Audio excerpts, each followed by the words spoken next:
સાહેબ, તમામ શિક્ષકગણો તથા તમામ વિદ્યાર્થીઓને મારા હેત પ્રેમ અને ભાવપૂર્વક જય સ્વામિનારાયણ. તો આજે આપણામાં દેશભક્તિ હોવી જોઈએ, આ વતન પ્રત્યેનો પ્રેમ હોવો જોઈએ. આ આઝાદી કે આપણને ખેરતમાં નથી મળી, આપણે છીનવી લીધી છે સાહેબ. આ આઝાદી આપણને ખેરતમાં નથી મળી. આજે હું તમને દેશભક્તિની વાત કરીશ કે પેલું કહેવાય છે ને કે વરસતું હોય તો મને મૂકીને વરસો, બાકી ઝાપટું આપણને નહીં ભાવે. કે વરસતું હોય તો મને મૂકીને વરસો, આ ઝાપટું આપણને નહીં ભાવે. આપણે તો વેલીના માણસો, આ માવઠું આપણને નહીં ભાવે, બાકી આ માવઠું આપણને નહીં ભાવે. આજે કોઈ બે ચોપડી વધારે મળી જાય ને તો કેવા લાગે કે વિદેશમાંથી આ શીખવું જોઈએ, વિદેશમાંથી આ શીખવું જોઈએ, વિદેશ આમ ને વિદેશ તેમ. તેમને મારે કેવું છે કે તમે આમ કહેતા હોય તો જ્યારે વિદેશના લોકોને કપડાં કેમ પહેરવા એની ખબર નથી પડતી ને. ત્યારે મારા ભારત દેશમાં નાલંદા અને તક્ષશિલા જેવી એ સાધુઓની યુનિવર્સિટીઓ હતી કે તેમાં ખાલી 5000 તો ખાલી અધ્યાપક હતા. તેમાં 5000 તો ખાલી અધ્યાપક હતા. તો તમે કલ્પના કરી લો ત્યાં વિદ્યાર્થીઓ કેટલા હશે.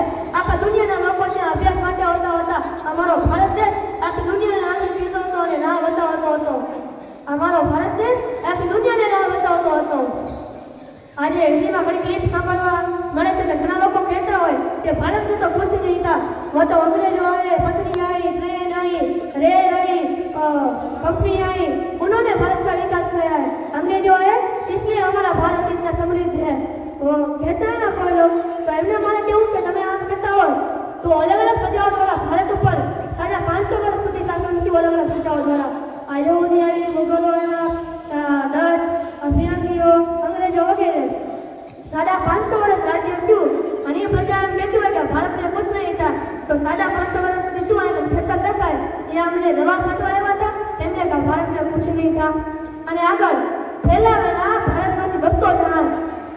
ભારતમાંથી 200 જહાજ ભરીને ઇંગ્લેન્ડ મોકલવામાં આવ્યા હતા. આ આખા ભારત ઉપર જ્યારે અંગ્રેજોનો કબજો થઈ ગયો હતો ને ત્યારે એટલે લૂંટફાટ કરીને સોનું મોકલ્યું હતું ઇંગ્લેન્ડમાં. 200 જહાજ મોકલા તો એના જે અધિકારી હતા બધા રાજી થઈ ગયા કે વાહ, થોડાક જ સમયમાં આખો દેશ લૂંટાઈ ગયો, એક જ દિવસમાં આખો દેશ લૂંટાઈ ગયો. ત્યારે જે 200 જહાજ લૂંટીને ગયા હતા ને એમાંથી એક બોલ્યો ના સાહેબ, હજી આખો દેશ લૂંટવાનો તો બાકી છે. આ તો જે ભારત દેશની જે બંગાળની ખાડી હતી ને એ બંગાળની ખાડીમાંથી 200 જહાજ અને સોનું લાવ્યા. આ મારો ભારત દેશ એ સોનાની ચીડિયા કહેવાતો, પણ સાહેબ દુઃખ નિયા થાય છે. દુઃખ નિયા થાય કે આપણે આ દેશના ન્યાય નથી કરી શકતા. આપણે આજના યુવાનને પૂછીને કે ક્રિકેટ રમતા 11 ખેલાડીના નામ બોલ, એટલે એ લાઈનસર એક પણ ભીલા વગર એ 11 નામ બોલી જાય. પણ આપણે પૂછીને કે ભારત દેશ માટે આ દેશને આઝાદી અપાવવા માટે ફાંસીના ફંદા પરથી ચડી ગયા એના વીર શહીદ સપૂતના નામ બોલ, ત્યારે આપણો યુવાનને હસકાય છે. એટલે કહું છું કે આપણે દેશને ન્યાય નથી કરી શકતા. હું વિરોધ નથી કરતો ક્રિકેટનો, પણ જ્યારે કોઈ ક્રિકેટર હોય એ સારું પરફોર્મન્સ કરે, ચોક્કા નાખે એટલે એમને સરકાર કરોડોના ઇનામ આપે છે. પણ જ્યારે આપણા ભારતમાં સૈનિક હોય એ શહીદ થાય ત્યારે એને ઘરે સરખી રીતે એવા ચેક પણ નથી પહોંચતા, એના ઘરે ચેક પણ નથી પહોંચતા. એટલે કહું છું કે આ ભારત દેશને આપણે હજી ન્યાય નથી અપાવી શકતા. હું ગાંધીજીનો તેમના વિચારોનો કંઈ વિરોધ નથી કરતો, પણ કેવું કે આપણે જ્યારે અમદાવાદ જઈએ સાબરમતીમાં ગાંધીજીનો આશ્રમ છે કે જૂતરની આંટી વાળે દોરી રખવામાં આવે છે અને દોરી માટે કહેવાય છે કે આ દોરી વડે ગાંધીજી પોતાની બકરી બાંધતા હતા. તો તેમને મારા કહેવું છે કે તમે અમને આ દોરી બતાવો છો કે જેનાથી ગાંધીજી આ બકરી બાંધતા હતો, તો એ દોરી ક્યાં છે કે જ્યારે મંગલ પાંડે આ દેશની જરૂર હતી ત્યારે મારો મંગલ પાંડે ભગત શબ્દ અને રાજગુરુએ ફાંસીના ફંદા પર ચડી ગયા હતા. તો એ દોરી ક્યાં છે? અમને એ દોરી જોવી છે, અમને એ દોરી બતાવો. क्यों बदनाम करते हो साहब, कितने जुले थे फांसी पर, कितनों ने यहाँ गोली खाई थी. क्यों बदनाम करते हो साहब, कितने जुले थे फांसी पर, कितनों ने यहाँ गोली खाई थी. क्यों झूठ बोलते हो साहब कि आज़ादी चरखों से आई थी, आज़ादी चरखों से आई थी.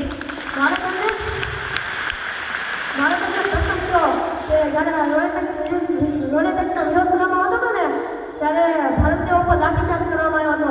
એમાં આપણા ક્રાંતિકારી હતા કે લાલા લજપતરાય, તેને માથામાં લાઠી લાગી, તેના કારણે તેમનું મૃત્યુ થયું. એટલે એમના શબ્દ બધા આવતા હતા અને ચરણ સ્પર્શ કરીને જતા હતા, એમને દર્શન કરીને જતા હતા. ત્યારે એમાં 1 થી 18-19 વર્ષનો યુવાન આવે છો સાહેબ, આવે ચરણ સ્પર્શ કરે, દર્શન કરે, 2 ફૂટા કરીને હાથમાં ફૂલ લે અને પ્રતિજ્ઞા કરે કે બાપ ભગવતના મને ખબર છે તને મારવાવાળું કોણ છે, મને ખબર છે તને મારવાવાળું કોણ છે. એટલે 10 દિવસ મને ખબર અને 10 દિવસ થતા નથી ત્યાં સમાચારમાં આવે કે ખુલ્લી રીતે અંગ્રેજ અધિકારીનું હત્યા કરવામાં આવ્યું. આ સમાચાર ભગતસિંહના પિતા કિશનદાસ ચાવડા એમને મળે છે. એમને શક જાય કે આમાં મારો ભગત હોવો જોઈએ.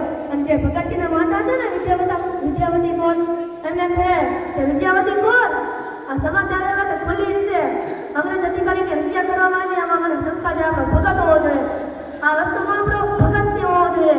ત્યારે વિદ્યાવતી કૌર કહે છે કે તમને તો ખાલી શંકા થાય છે ને, મને તો મારા ધાવણ ઉપર, મને મારા ખૂન ઉપર પૂરો વિશ્વાસ છે કે અમારો ભગતસિંહ જોઈએ. આ બીજું કોઈનું કામ નથી, અમારો ભગતસિંહ જોઈએ.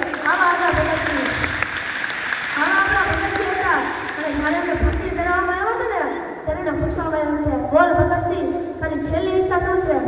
એટલે ભગતસિંહ શું કીધું ખબર?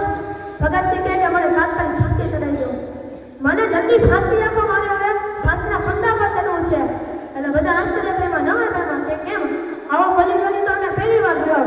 ત્યારે ભગતસિંહ કહે છે કે જો આજ આ દેશ માટે જાન કુરબાન કરનારો, આ દેશ માટે ફાંસીના ફંદા પર ચડનારો હું એક કહીશ ને તો મારી પાછળ આવા ઘરે ઘરે હજારો એવા ભગતસિંહો પેદા થશે. આવા હજારો ભગતસિંહો પેદા થશે, આજ નહીં તો કાલ, પણ આ દેશને આઝાદી અપાવશે. એટલે કહું છું કે મને જલ્દી ફાંસીએ ચડાવી દેવામાં આવે. અને છેલ્લે એમનો કહે છે कि लिख रहा हूँ अंजाम जिसका कल उसका आगाज आएगा, लिख रहा हूँ अंजाम जिसका कल उसका आगाज रहेगा, मेरे खून का एक खतरा अब इंकलाब लाएगा, मैं रहूँ या ना रहूँ मेरा वादा है आपसे देशवासियों, मैं रहूँ या ना रहूँ मेरा वादा है आपसे देशवासियों कि अब वतन पर मरने वालों का सैलाब आएगा, वतन पर मरने वालों का सैलाब आएगा. अस्तु जय हिंद.